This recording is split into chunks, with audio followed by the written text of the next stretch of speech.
The verbal fulminations of Charleston White, a man possessed of a lexiconic tenacity and a disposition toward confrontational effulgence, recently took aim at Rick Ross' baby mama. I'm not fit to argue and go back and forth with no with porcelain teeth. Man, that hoe got them. Come on, hoe. Take them veneers out your mouth and do that tongue like you do. Listen, you look like you a snake hoe. That's why your tongue whistle like a lizard. I'm not finna go back and forth with you, bitch. I done said what I done said, hoe. When granddaddy say something, he don't argue with Mabel. Shut up, hoe. You can go over there and talk to your mother. But I ain't getting no response to no hoe that's been well taken care of by a rich. You just mad and angry and disgruntled. And like I told you, producer, I'm not sitting down with no disgruntled and them two right now. That's yeah. No, I'm out here working out. I ain't got time to argue with you. Your child support payments gonna stop. Yeah. And your little boy about to go to college. He ain't gonna be able to focus straight because they gonna be teasing him. And I hope he ain't fat like Ricky. In his characteristically unrestrained style, White launched into a tirade that showcased his penchant for caustic humor and incisive ridicule, sparing no quarter for his target's alleged dental afflictions. The discourse was less a debate and more an exhibition of verbal pugilism, with White oscillating between jest and invective. White's scathing remarks about her dental veneers, likening her to a reptilian entity, served as a prelude to his broader critique.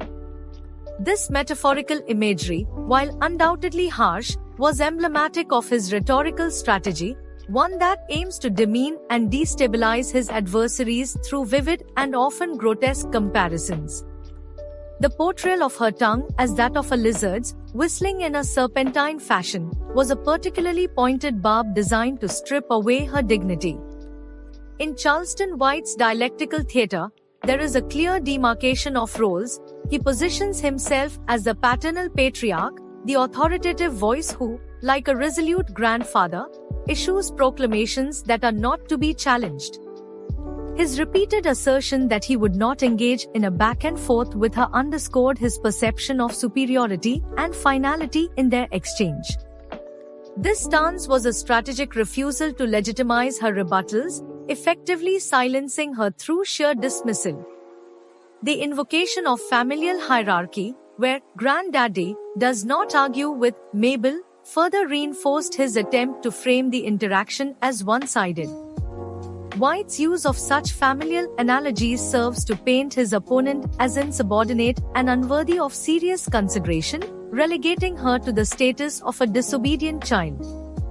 This rhetorical move is intended to assert dominance and to delegitimize any counterarguments she might present. Charleston White's refusal to engage with someone he describes as having been well taken care of by a rich man taps into a broader cultural critique. By framing her grievances as stemming from a place of privilege and entitlement, he seeks to undermine her credibility and portray her as a figure of scorn and resentment. This tactic is designed to paint her not as a legitimate adversary, but as a disgruntled beneficiary of someone else's success. Moreover, White's allusion to child support and the implications for her son attending college introduces a personal and familial dimension to his critique. By suggesting that her son's academic focus would be compromised due to mockery, he extends his derision to her progeny, thereby escalating the personal stakes of his invective. This not only aims to wound her personally but also to cast doubt on her ability to provide a stable and respectable upbringing. The repeated refrain of yeah, punctuates White's diatribe, serving as a rhythmic assertion of his confidence and disdain. It acts as a verbal drumbeat, reinforcing the momentum of his critique and underscoring the finality of his pronouncements. This stylistic flourish is emblematic of his broader rhetorical approach, which combines elements of performance, repetition, and emphatic declaration.